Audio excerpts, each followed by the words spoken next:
The white cliffs of Dover, like fortress walls, out of the sea, which ages ago cut Britain away from Europe and made it secure. Not for 900 years has an enemy crossed the sea to invade the sea, serving in the office of a moat, protecting against infection in the hand of war, as Shakespeare put it. The sea has deeply influenced our history and the character of the people.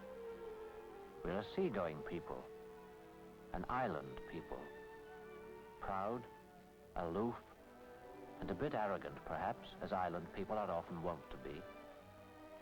Long ago, we learned to use the oceans of the world for our good, for trade and conquest. This little island of Great Britain once ruled almost half the earth. The sea dominates the climate of the British Isles, which lie as far north as Hudson Bay and parts of Alaska. One would expect to find it very cold and harsh indeed, but not so. The sea tempers the climate. The winds which blow passing over the ocean and the warm North Atlantic drift before reaching land. The ocean is warmer in winter and cooler in summer than the land.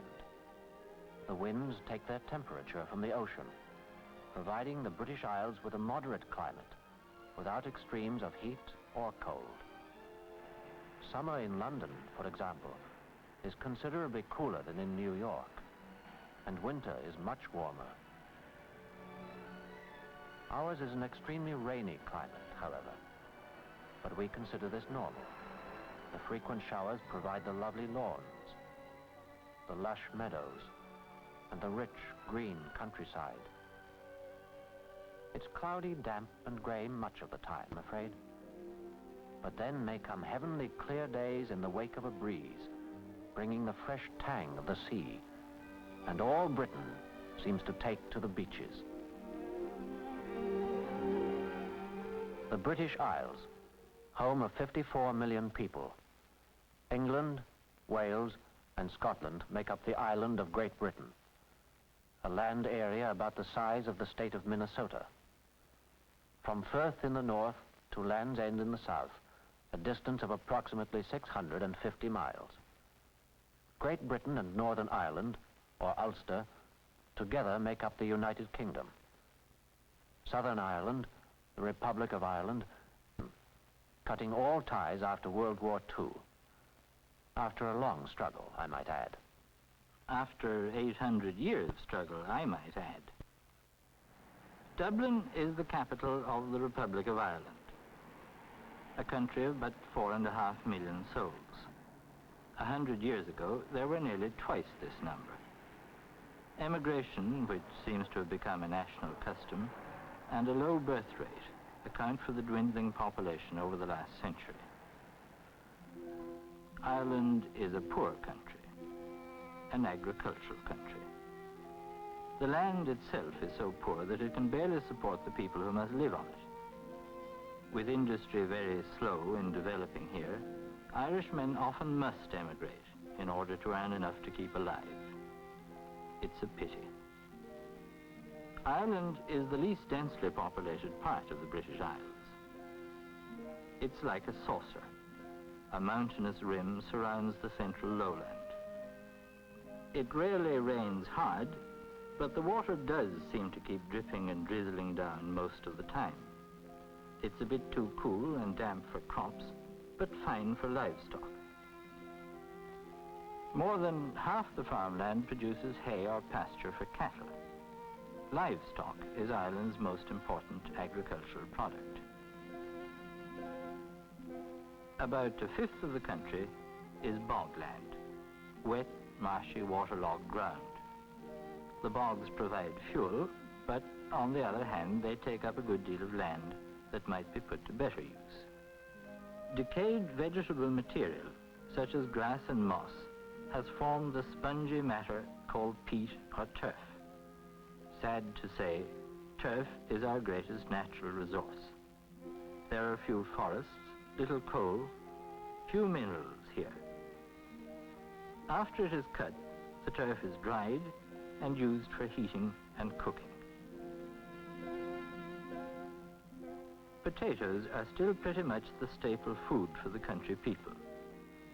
When the crop failed in 1846 and 7, more than 750,000 people died of starvation, and better than 1 million left Ireland, most of them going to America.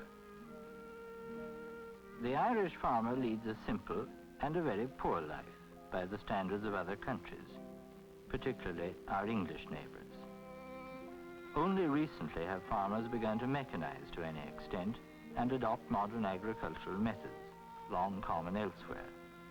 And there's still too much of the stubborn feeling that if a horse and cart was good enough for me father, it's good enough for me. The city of Belfast is the capital of Northern Ireland, of Ulster. Things are a good deal different here, considerably more prosperous. Industry, rather than agriculture, is the important thing in Ulster. The people are mostly Protestant, you know, Church of England, where in the south, in the Republic of Ireland, we're Roman Catholic. Differences about religion have been the source of most of our troubles with the English. The people of Belfast are British subjects. The 6 northern counties of Ulster didn't care to join us when we separated from Britain, and for that matter they still don't. The people of Dublin are citizens of another nation.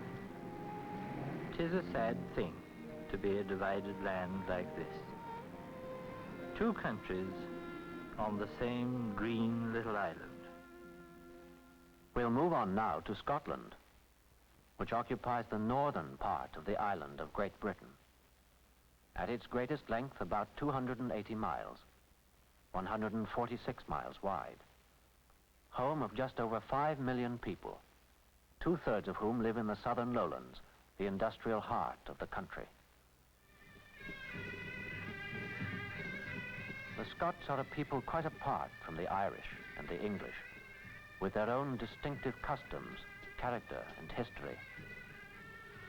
In Edinburgh Castle, Mary, Queen of Scots, gave birth to the son who became King of England and of Scotland as well, uniting the 2 kingdoms. Since the 16th century, Scotland and England have been politically united. Edinburgh is Scotland's capital and heart of an intense cultural life, largely independent of that of England. Glasgow is the largest city, an industrial city of well over 1 million people, center of Britain's shipbuilding industry. Ocean bounds Scotland on all sides except for its southern 60-mile-long border with England. The west coast is slashed with sea locks and fringed with islands, nearly 800 of them. Scotland's drowned and glaciated topography recalls that of Norway. There's a stern and wild look to much of the land. Farms cover more than 3/4 of the country, with most of the land suitable only for rough grazing for cattle and sheep. Life is hard in the highlands and on the offshore islands. There are few of the modern conveniences. Women still spin the famous Scottish tweeds by hand and gather turf to warm their small stone cottages. Fishing villages dot the coastline. Fishing, long a vital occupation for Britons. A very large commercial fishing fleet brings in considerable quantities of cod, herring, and mackerel. Fish is an extremely important part of the British diet, but fishing occupies a very small percentage of the population, probably much less than 1%. The houses of fishermen stretch back from the water's edge. Life for the rural people of Scotland is simple and unsophisticated. It's a frugal, sparse existence compared with the lives of most Britons. Both the people and the land of Scotland are very different from England, the largest and wealthiest unit of the United Kingdom.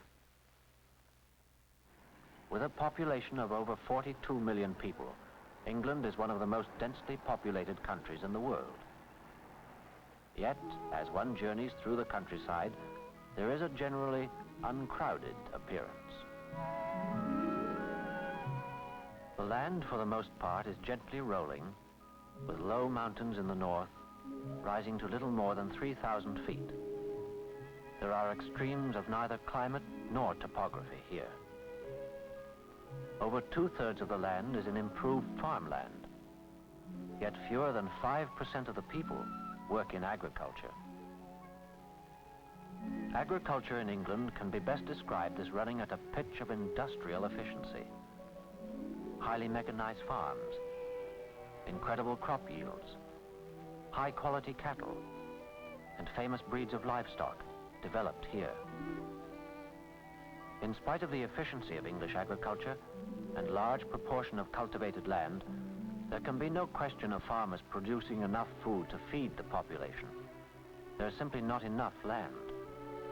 Only about half of Britain's food needs can be produced at home. We English love this little land in a deep and special way.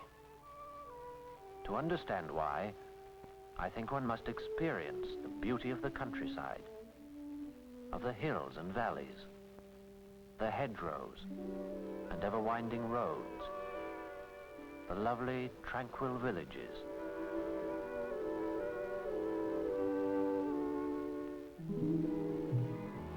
Our history, written across the landscape in ancient castles and cathedrals, in great and noble homes, in monuments to immortal Englishmen, in inns and buildings, carefully preserved as they have been for centuries. The south of England is considerably more pleasant than the industrial Midlands and the north, much of which is quite frankly dreary indeed. Cities like Manchester are melancholy affairs, containing every kind of factory and 200 years of grime.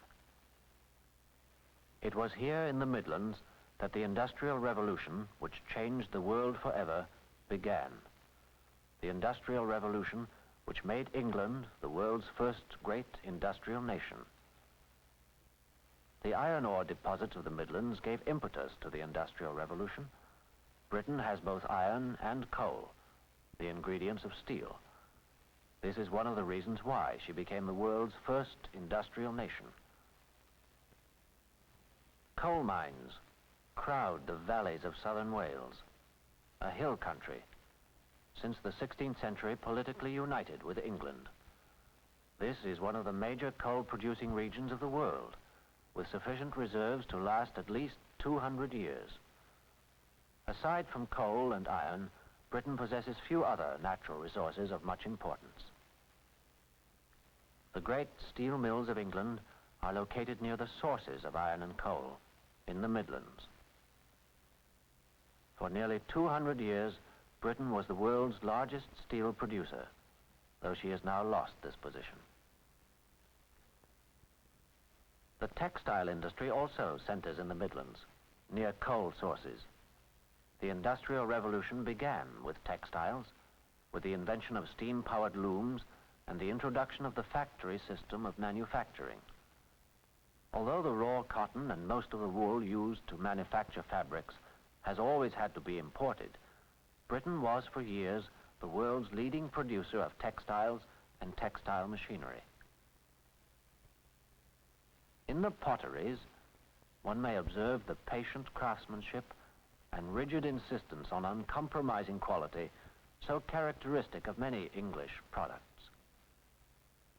Industrial techniques, methods, and design, deeply rooted in tradition, are unfortunately often slow in changing, in modernizing, making it sometimes difficult for England to compete with other nations on world markets once almost exclusively British. In aircraft production, in hundreds of fields, England is fighting today to maintain her position as a great industrial nation. Although no longer the world's foremost industrial power, And although the economy is not growing at the rate one might wish, British industry is still formidable and flourishing, producing an enormous and ever-expanding range of goods. By far the greatest percentage of the English population works in manufacturing. They enjoy one of the world's highest living standards. London is the heart of the English-speaking world, nerve center of the British Commonwealth of Nations, which covers 1/5 of the earth. London, along with New York and Tokyo, is one of the world's 3 largest cities. The Houses of Parliament, England, the birthplace of parliamentary government, with a history of democracy stretching back 700 years. Westminster Abbey, where England's kings and queens have been crowned and buried since 1066. Buckingham Palace, residence of British sovereigns, maintained in splendor, but allowed no political power. The London Docks, where one can observe in action the single most important thing to remember about the British Isles. They live by trade. Unable to raise enough food for her population, Britain must exchange manufactured goods and services with other countries in return for something to eat. Without food and raw materials from overseas, Britain would utterly collapse. More than any other nation, Great Britain depends upon trade. Literally a matter of life and death for every Briton. To pay for our multitudinous imports, we depend not only upon the export of manufactured goods to earn foreign exchange, but other things are important as well. Shipping services, the tourist trade, the sale of commercial, financial, and insurance services abroad. Although the people of Britain are more prosperous today than at any other time in their history, the nation is at the crossroads.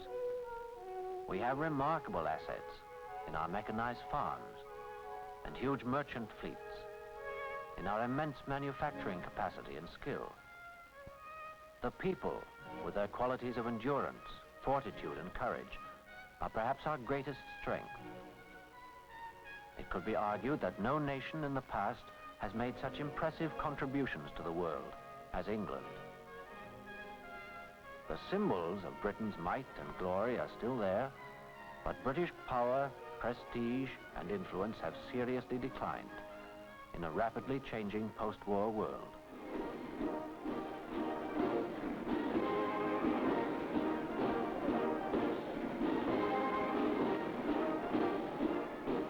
Her Majesty, Queen Elizabeth II. It was under the first Elizabeth that England ceased to be a small provincial nation and sent her explorers, traders, and colonizers to the limits of the known world. Today, under a new Elizabeth, the future is in doubt. If we are to remain a world power, great ingenuity and enterprise are called for, plus that so-called bulldog tenacity, which has seen us through many crises in the past.